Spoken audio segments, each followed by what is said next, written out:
Good morning.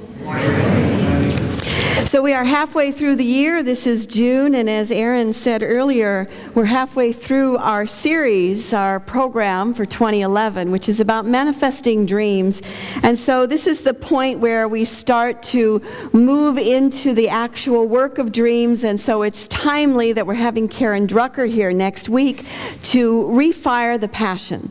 So when we were talking about dreams in the beginning, with the use of imagination and inspiration, the sky's the limit, isn't it? Now you can imagine and dream just about anything that you want to, and that's like the fun part of dreaming, really.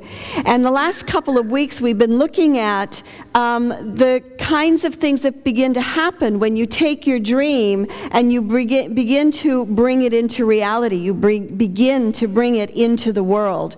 And so a couple weeks ago we talked about the process of chemicalization, and that is when a new consciousness meets an old consciousness, and they sort of come together, and so it feels like you're taking 2 steps forward and 3 steps back. And part of the reason for the chemicalization is that when we are having a dream of something that we want in our lives to manifest, chances are the qualities that we are envisioning at that time are not fully integrated within us just yet. So we're being called to step out to a higher place, if you will. We're being called to reach into the depths of our being and to express different qualities than perhaps we had had before. So Maria Nemeth, in her book Energy of Money, calls this trouble at the border. And she said if you're feeling discomfort in your dream, then that's a good thing, really, because it means you're kind of right on track and you're coming up against that. And then last week what we talked about was the idea and the process of creativity, and how does that work in our lives, and that what our job is in the process of creating is to show up. So if you're a writer, it means showing up with your pen and paper or your computer. If you're a singer, it means showing up with your voice and your songwriting. If you're a painter, with your paints. With your cooking, you know, with your parenting, whatever it is that you do that's creative. Our job is to show up, and then Spirit, God, shows up through us. And there's those moments when we see a performance or we see a piece of art and we go, yes, God has shown God's face in this. And last week we talked about how if you're an actor and you're in rehearsal, well, that's all well and good, but once it's performed, then it's finished. When you cook a meal, it's all well and great to cook it, but until it's eaten, it's not complete and finished. And our job as creators, co-creators with God, is to show up and to do our part.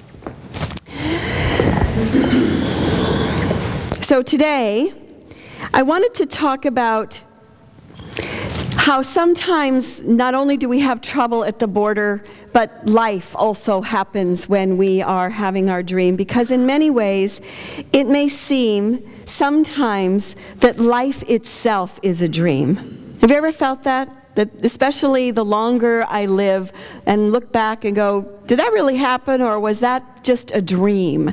You know, raising the children and living in different places, that sometimes life itself feels like a dream. And the reason for that is that, truthfully, impermanence is what we live in. Change is what we live in. That no matter what's happening right now, guaranteed it's going to change. The body is going to change, the place is going to change, the job is going to change, the relationship is going to change, because impermanence and change is what life is about. And the underlying principle behind and under all things is God. And God is the only thing, principle, whatever, that does not change. It underlies all things. Our perception of God might change, but God itself, God Himself, God herself does not change. So,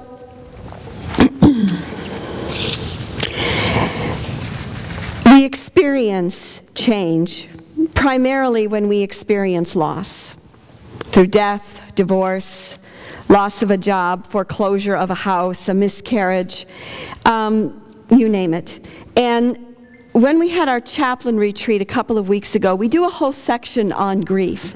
And we break off into groups and we go off and we talk about and look at the list of things that we lose in life, the different things that change for us. And what we found was that every single one of us was grieving something. That we had all lost something, and that we may not be grieving the same things, but all of us were grieving. And so it made me realize that when we have a community come together as we do, I wonder what percentage of us here are grieving right now. So if you're grieving, would you raise your hand? And how many of you are grieving the loss of a loved one, a death, through death? How many through a broken relationship? How many through a job loss or the loss of a home?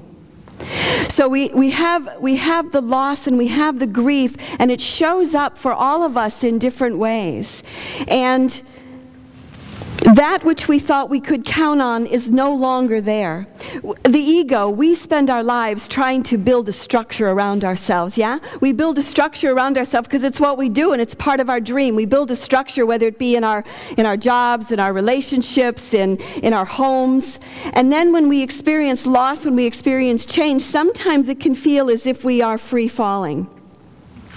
And yet it is in those moments of free falling that we might have our most profound and deep experiences that open us to the presence of God. Yeah? Yeah. Because God is the unchanging principle. So yesterday we had a memorial service here for a 21-year-old young man named Justin Amorn Arat Natuchad. I may be murdering his name. Sometimes they call him Justin with the long name. Justin was in Boston in film school, and he was on top of a roof filming, and he was trying to film the same skyline at midnight, at noon, in the middle of the night, you know, just to see the different light changes. And he fell off the roof on April 17th, and he died. How many of you were here at that service yesterday? Yeah. We had about 400 or 500 people here. He went to Ballard High School, and the service lasted over 3 hours. We had 14 speakers, ranging from kids who knew him from grammar school, from high school, and from college. And he also was a filmmaker, and so we saw a number of his films. And I have to say, they were quite amazing, quite ingenious. We lost an amazing filmmaker. And one of the more poignant experiences yesterday was when two of his friends stood up here, and a couple people had said, you know, they kind of expected to ride his coattails into Hollywood. That's how good he was. And so they did a mock award ceremony yesterday where they nominated different people, including Gandhi was one of the ones. And then they brought out an envelope and they opened it and said that he was the winner. And they had a miniature statue, a little Oscar for him. And I think what the whole room got, what we all got in that moment was, we lost a potential Academy Award winner. We lost it. And whenever we lose someone who is young, their lives echo for decades. Their lives echo for an entire lifetime that we feel their loss. And so yesterday we felt, the family, of course, felt the loss of their son, of their brother, of their friend, but also the whole community saw that we lost a genius in film. He was amazing, what he had put together. And so, again, when someone young dies, it echoes through a lifetime. And I know that, you know, we're losing young people all the time through war, you know, in Iraq and Afghanistan and Pakistan. I mean, you name it. It's happening all the time where we're losing young people, and their loss is being echoed throughout this lifetime, through decades. And so I began to think about loss and change, and how can we, if not make sense of it, at least learn from that experience? Because you know what? We all go through it, right? I mean, none of us are going to be spared it, and at some point we're all going to have to give up our bodies as well. And I began to think about a seed, and when a seed is planted in the earth, that it cracks through the shell before the seedling can grow, yeah? And I think that when we go through a trauma, when we go through some kind of a change, that there is this cracking of the shell that also happens in our lives. And it could be the structure that we're experiencing, because the structure ends up in free fall. It could be our hearts that end up broken. But there is an opening. And when you look at a seedling, I was looking at this on YouTube, and the link is on your computer. We're also going to, on your program. But one of the things that I thought, that when a seedling cracks the shell, I thought that it immediately would shoot up toward the light. But instead, what a seedling does is when it cracks the shell, instead of going up toward the light, what it does is it goes down, and it goes deep into the earth, and it starts digging its roots deeper and deeper, and it makes connections with the other seeds that are next to it, so that the roots are all connected and strong. And then when they're connected and strong, then the plant starts to grow and move up toward the light. So if you would drop the screen so that we could see this visually as well.